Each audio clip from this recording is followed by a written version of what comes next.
received a message from Tony Spence. He's at the town meeting. Asked that we hear his comments when he gets here. He's coming. Okay.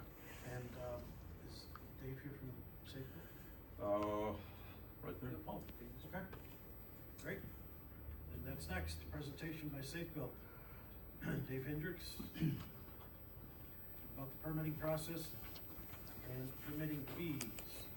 They've got all the emails in their packet. Yeah, I read through them myself. Dave Hendricks, Operations Manager for Safebuilt. Not the primary inspector here, Martin Montoya is, and we've been in the village a long time, even when we're independent inspectors. So I guess I was asked to bring some clarity of procedures and policies and maybe answer questions if you're unsure how things work. I know we had a lot of emails going back and forth about one of the commercial buildings. If you wanted to talk about or that or your fee schedule, I'm really not sure what you want. Where do you want to start? Two portions. One, just a relay of emails because there've been a number of questions about, hey, is there anything we can do to help or anything we can address or what has transpired. So you guys now have the written documentation back and forth between Safebuilt, our contractor, and the different parties that were involved to kind of see what that process looks like. So there is a permitting process in place. It starts when somebody has an idea for a project, they come in and talk with the inspector. You just kind of give them the top to bottom. Right, so someone that comes in with like we can do commercial projects since we're there.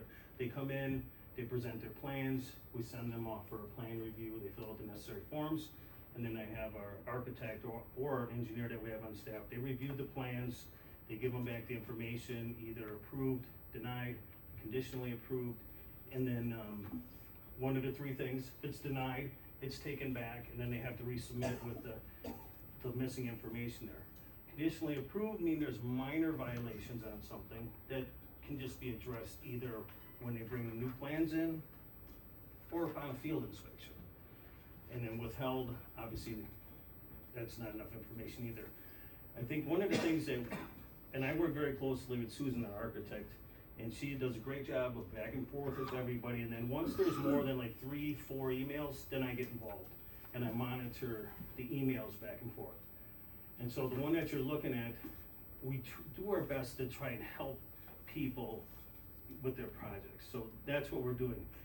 And at some point, that project should have been denied and should have had to be resubmitted, because that's why we're where we're at today, because we continue to try and help and get this information. You get a little bit of information here, a little bit of information there, and it goes on for a long time because you're trying to piece everything back together. So I think that's what I like to do, work with people, but then there comes a point where it should just be denied. And Susan and I go through that process, and I knew this project was important to Village of Waterford. So I said, let's continue to work with them. Let's continue to push it through and work with them. And then he received another architect, we're working with him. So I think that's the process we should take, unless you feel differently that, they don't give us information we need, we just deny it. You have the option of coming to the village because we're a delegated municipality. Means we can do any commercial building of any size, plan review. They still have the option to go to the state, and the state can still do their plan review. So they have two options. And I talked with the state, he says, 2 times you don't give me the information we want, we just send you back. So, and plus there's a 20-week turnaround. So that was so they get the plan review, they get it approved, they bring in the approved plans, the permitting process with an application, and then Martin will process that with the necessary fees, and then we turn that around for commercial buildings. Residential buildings, a little more simple, 10-day turnaround time, mandated by the state. They bring in all their necessary information, we review it, zoning permit, plan review, we do that locally as building inspectors, not an architect. And then we turn that around and we issue their permit. So from my end, it usually starts with zoning. So we saw that back in early, I saw the first bits of it in April of last year. We're now a year later. It was before our plan commission and board over the summer. So Safebuilt didn't get a set of plans to actually start its review process until October, where that plan review was issued back, and that's what's documented in your packets there. So there's really two components to this that I want to look at tonight. One is just, hey, there is a process in place. Dave Hendricks is the guy that handles it for you from a commercial standpoint. And I wanted you guys to be able to put a face with a name as we're talking about things. Martin Montoya unfortunately couldn't be here tonight, but he's the one that people see first when they're looking at us from a building inspection standpoint. He has an office over here on the other side of the lobby. The other item that has come up for some conversation relatively recently is your fee schedule. And so this was adopted before I got here. I don't even know how far back this one goes, Dave. I know there've been a few amendments to up some fees just with inflation. Right. But the principle of it, the structure of it is the same. Dave, talk about penalty fees for a minute and when and how those apply. So we'll start with the simple one, reinspection fees. You get an inspection and then we ask you to make a correction. And then in your ordinance, we can require a reinspection fee, but I've been doing this 30 years. And as long as someone's working with me, I continue to work with them, especially on residential. You know, if someone blatantly doesn't do what you've asked or refuses to, then you can assess the penalty of a reinspection fee. But that very rarely happens because we got good contractors here and they work with us.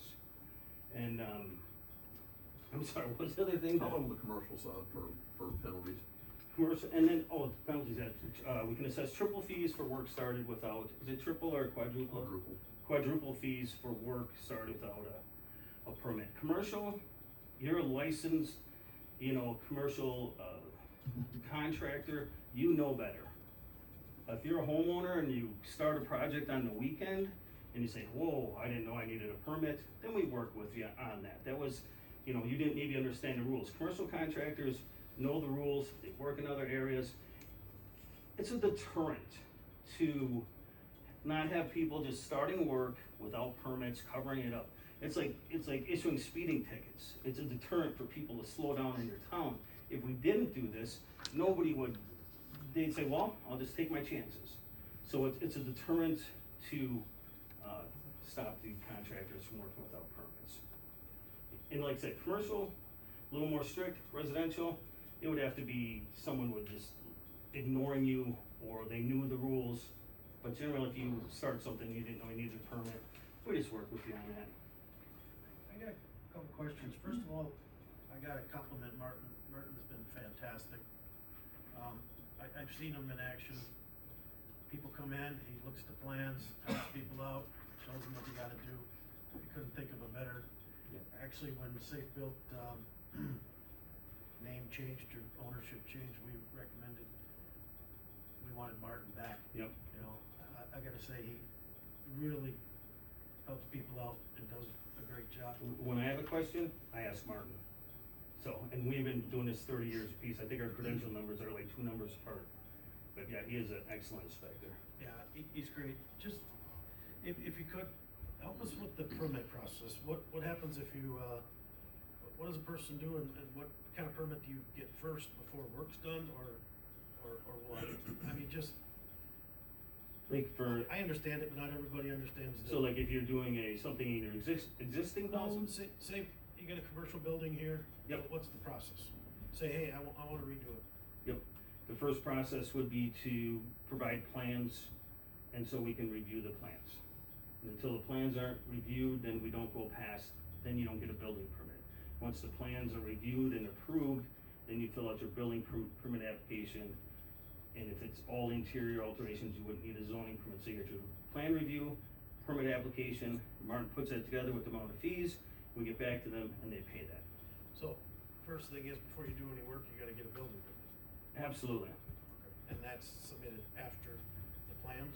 After the plans, because After the plans are approved, you get Right. a building permit. Right, because we have to make sure that what you're gonna do is allowable for the space that you're in.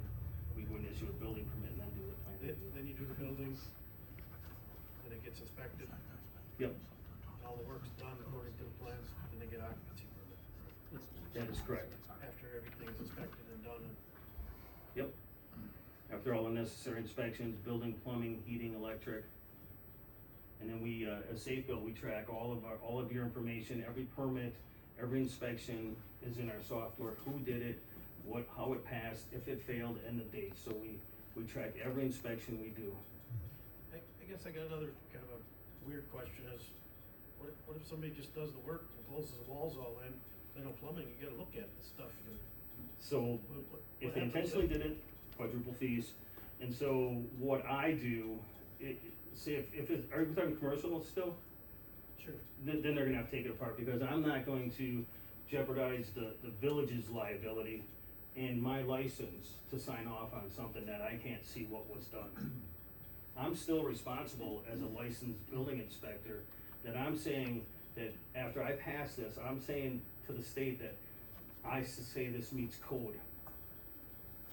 So if somebody did a commercial project that did electrical work and or plumbing work inside the walls of a building, close those walls up, what would happen?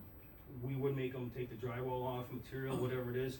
I'd wanna know the contractors that did that too, because they hold license with the state also, commercial electric, commercial plumber, and they can be fined too for doing work without a permit. So there's multiple, things that can happen. A question about the quadruple fine for a commercial, is that standard? Or is that something unique to us?